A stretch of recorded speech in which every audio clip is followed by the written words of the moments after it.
Halo, Assalamualaikum warahmatullahi wabarakatuh para business owner ya, ataupun yang masih calon-calon ya. Nggak apa-apa, kita belajar bareng di channel YouTube ini. Moga-moga nggak pada bosan dengerin saya pastinya ya. Di video ini saya akan membahas mengenai kelanjutan dari materi sebelumnya, yaitu tentang jenis-jenis kata kunci. Tetapi di sini saya akan membahas bagaimana penerapannya di marketplace supaya teman-teman nggak salah ya ketika masang judul nama produk udah yang terbaik sehingga bisa mendatangkan pengunjung lebih banyak ke tokonya tanpa perlu beriklan. Nah, tapi sebelum lanjut ke materi jangan lupa like dan subscribe, kemudian nyalakan lonceng notifikasi dari channel YouTube ini ya, masih di channel Weliantanoyo yang membahas strategi dan pola membangun toko online melalui media marketplace. Oke ya, saya tunggu. Oke, udah ya guys. Awas kalau nggak subscribe ya. Nanti ketinggalan video-video selanjutnya ya. Oke, kita lanjut ke materi. Tadi di video sebelumnya saya ada kelupaan dikit ya. Ada kata kunci nama produk spasi warna, kemudian nama produk spasi ukuran, nama produk spasi nomor seri biasanya untuk laptop, kemudian nama produk spasi spesifikasi biasanya untuk produk-produk gadget seperti smartphone dan laptop ya. Itu nanti tambahnya di video sebelumnya. Kali ini lebih fokus bagaimana kita membuat judul nama produk di marketplace supaya pengunjungnya toko kita ataupun produk kita jadi lebih banyak. Nah, kaidah yang pertama dalam penulisan judul produk, satu, tidak boleh mengulang kata yang sama.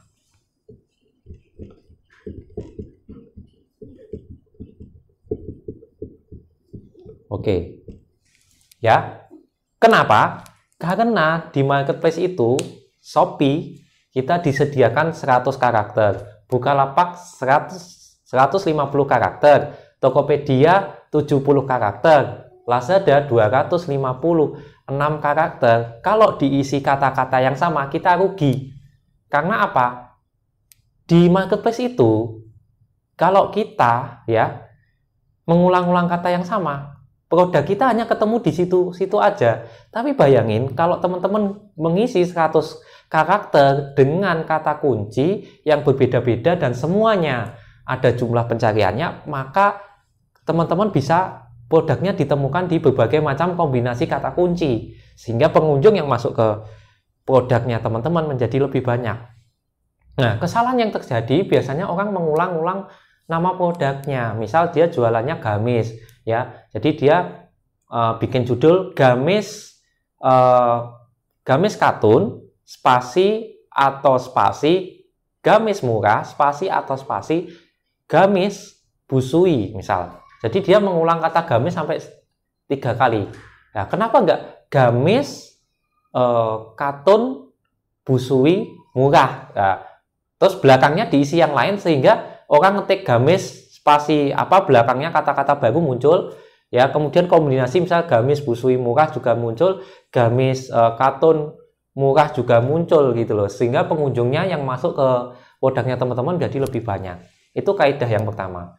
Kemudian kaidah yang kedua, jangan pakai simbol kecuali untuk beberapa kata kunci saja ya.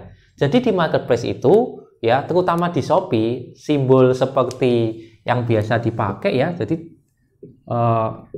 biasanya orang pakai buka kurung, tutup kurung, kurung kurawal, baik buka tutup, koma, tambah, atau ya, kemudian minus ya, strip kayak gini. Itu kalau di mesinnya Shopee dibaca sebagai spasi. Coba aja teman-teman ketik empek strip empek. Nanti kan stripnya itu dibaca sebagai spasi oleh mesinnya Shopee. Ya, di suggest hasil pencarian itu munculnya empek spasi empek walaupun teman-teman ngetiknya empek strip empek. Ya. Simbol ini hanya boleh digunakan ketika misal di kata kunci celana 3. Nah, biasanya garis miring ininya itu terbaca ya di mesin Shopee. Ya, jadi celana 3/4 ini masih boleh simbol atonya ya. Jadi lebih baik teman-teman hindari, kalau memang simbol itu nggak penting nggak usah pakai ya, nggak usah lebih ya. Jadi kayak gini nggak usah, soalnya ini dibaca sebagai jumlah karakter. Kalau simbol-simbol yang nggak perlu ini bisa terbuang diisi kata kunci yang banyak pencariannya, pengunjung produknya teman-teman bisa jadi lebih banyak gitu. Nah, itu kaidah yang kedua ya, jangan pakai simbol kalau memang nggak perlu ya. Kemudian kaidah yang ketiga, yang ada di judul itu sebaiknya yang memang dicari ya, hindari kata-kata termurah, terlaris, terbaik ya, yang klaim-klaim pribadi. Kadang-kadang itu ngakunya terlaris nggak ada penjualannya, ngakunya bestseller nggak ada yang beli, ngakunya termurah ada yang lebih murah, ngakunya termahal nggak paling mahal, ngakunya bonus nggak bonus. Jadi kata-kata gimmick itu maksudnya buat apa? Pembeli itu tambah pinter ya. Jangan seolah-olah ngasih promo ternyata harganya dinaikin dulu baru diturunin. Itu namanya bukan diskon gitu loh. Itu namanya trik gitu loh ya. Jadi jangan seperti itu teman-teman. Taruhlah yang di judul memang benar-benar yang dicari ya, nggak perlu ada kata-kata bombastis, kata-kata apa. Pembeli itu udah jelas, nanti masih baca-baca, masih lihat-lihat gambarnya, masih banding-bandingin ya. Kalau sekedar bombastis tapi nggak menjawab kebutuhan mereka ya biasanya nggak beli gitu ya. Jadi yang ditaruh di judul sebaiknya yang memang ada pencariannya ya. Jadi taruh kata kunci yang memang ada pencariannya.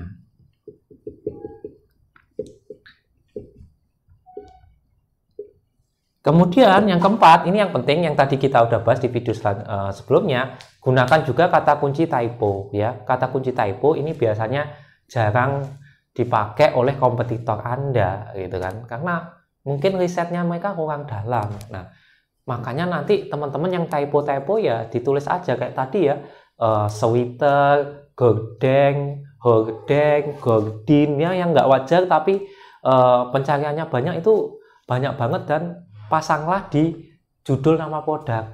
Misal helm itu ya, helm yang bener kan HELM gitu kan, tapi helm yang pakai E itu juga gede.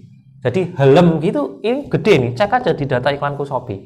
Kemudian speaker itu ada yang orang nulisnya speaker. Jadi ini juga gede, bayangin teman-teman. Kalau teman-teman hanya fokus di yang nulisnya benar, terus yang nulisnya salah, jumlahnya banyak, yang garap siapa? Kompetitor Anda kan? Gitu.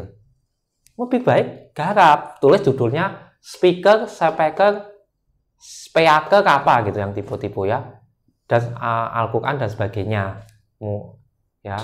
Jadi semakin dalam teman-teman riset kata kunci, semakin benar, insya Allah pengunjungnya akan naik walaupun tanpa iklan ya.